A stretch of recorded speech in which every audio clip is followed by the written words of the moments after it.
Hi everyone, thanks for watching another video, and today we're gonna review Windows XP with the Service Pack 2 as a virtual desktop inside my browser. Windows XP. I think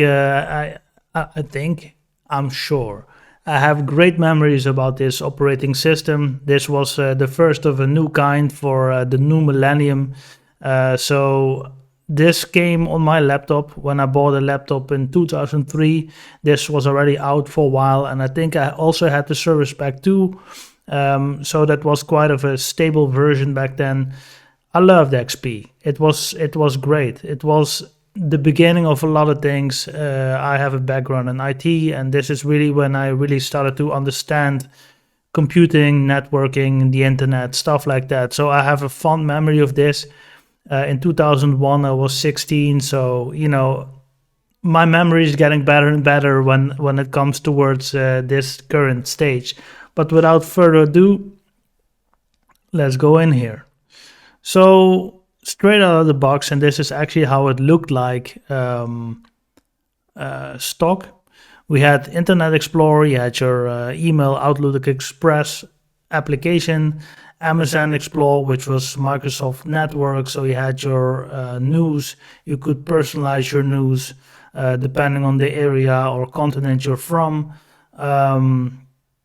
Hopefully this works. Yes, it does. So my computer, local disk. Let's see if we can go in here. Maybe it will take a while. It's all virtualized to the browser. Network places.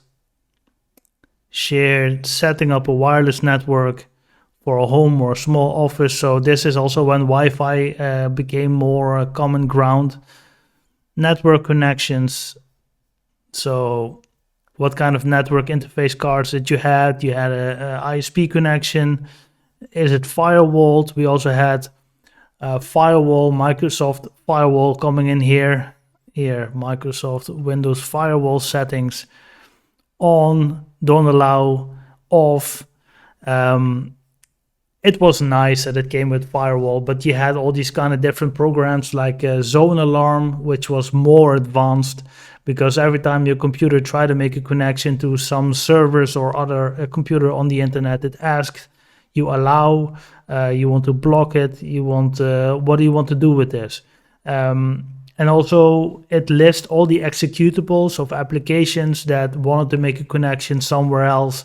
If you had incoming connections coming to your computer, it would notify you. So you were sort of in control what happened with your internet connection and discoverability on the network, so to speak.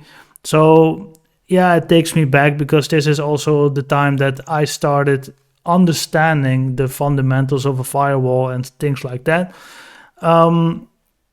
So your local area connection, which was just your NIC, your network card, and you had a wireless connector if you either had a laptop or you had a wireless card plugged into your device.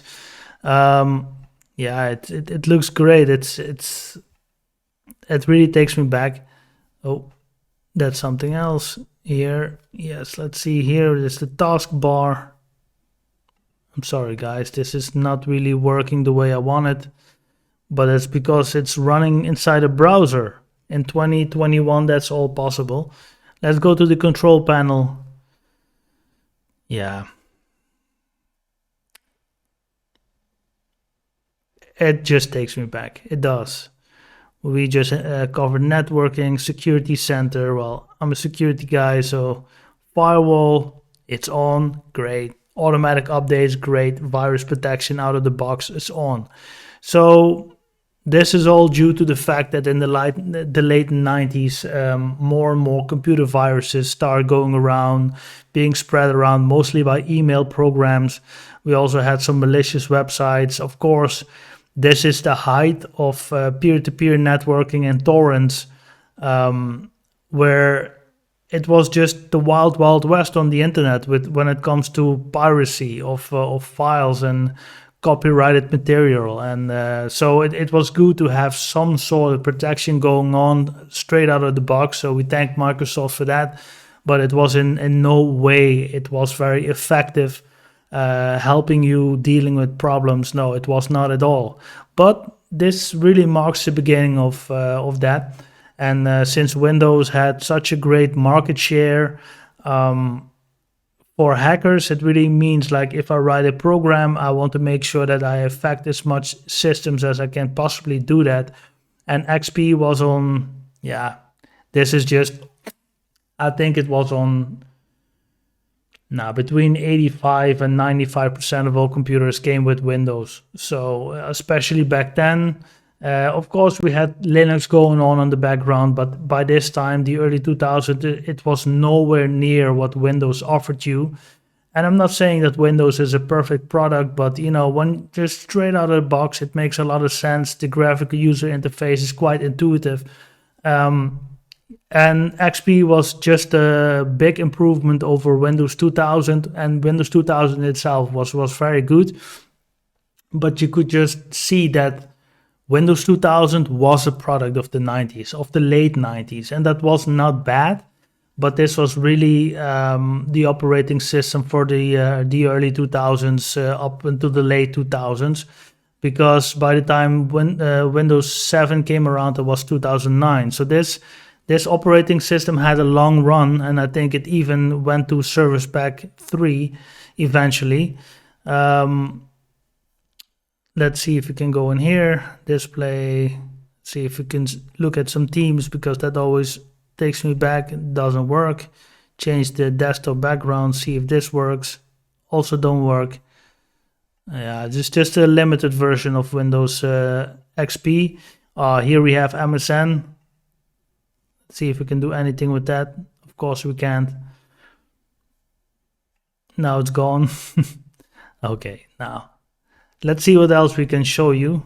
It's very, very basic, but this is how it looked like. Connect to your ISP connection, wireless network connection. So out of the box, it already was also very suitable for laptops at the time. And I know, because in 2003, late 2003 even, I got my first laptop, an Asus computer with an Intel Pentium 4 chip in it and a wireless connection, and also came out of the box with XP, also the XP Pro Edition. I still have a CD upstairs. It was a great time. And I remember playing games like True Combat Elite, Command and Conquer. I was heavy in Command and Conquer, Need for Speed, Underground. I all played it on XP. And at the same time, I was doing my study. More and more things were going online. I built my first website, messed around with web servers, FTP servers, things like that. So during the time of owning this operating system, I learned a lot about computers, and I started my bachelor in information management, which is IT and business. This is what sparked the interest in IT, also more the technical side of IT. And XP was a great program. MSN Messenger, I remember those days, and that's the days where I'm from. So I used this up until 2010, because 2010 I bought my second Asus notebook, and that came with Windows 7 out of the box. Is that correct? Yes, that is correct. So I really used most of the 2000s. I used XP. And I think in 2014 it was the end of life, so XP really ran for a long time, because it was stable, it was great. Around that time you also had Windows 2000 and 2003 server. Windows just was great at the time, and Microsoft decided to just support it as long as possible, while in the shadows they were already working on Windows 7, which was eventually released in 2009. But XP was really the first operating system that I used, that I have very fond and lively memories about. Again, the first operating system of Windows that I used was 3.11 for workgroups, but that was 93. I was 8. And by the time this was introduced, I was 16, 17. So it made a lot of sense that I liked this. I remember the MSN days. I remember the online video game playing days. I remember the Quake 3 days, the Quake 2 days. It's all happened on XP, so I have a very great and fond memory of this. And this is definitely, together with Windows 7, one of the best operating systems of Windows that I ever used. Windows 10 is also great, and that's what I'm using currently at the moment. We're now in September 2021. Also a great operating system when you ask me, but it's just a different time with all the telemetry and all the data collection going on in the background. I'm not a very big supporter of that, but in that regard, thinking about that current state of Windows, then XP and Windows 7, that had to be the peak of Microsoft. And if I then have to choose between the two, then I would say XP is the best operating system that Windows ever made. And on that bombshell, we are going to close this video. Thanks for watching, and we hope to see you guys in the next one.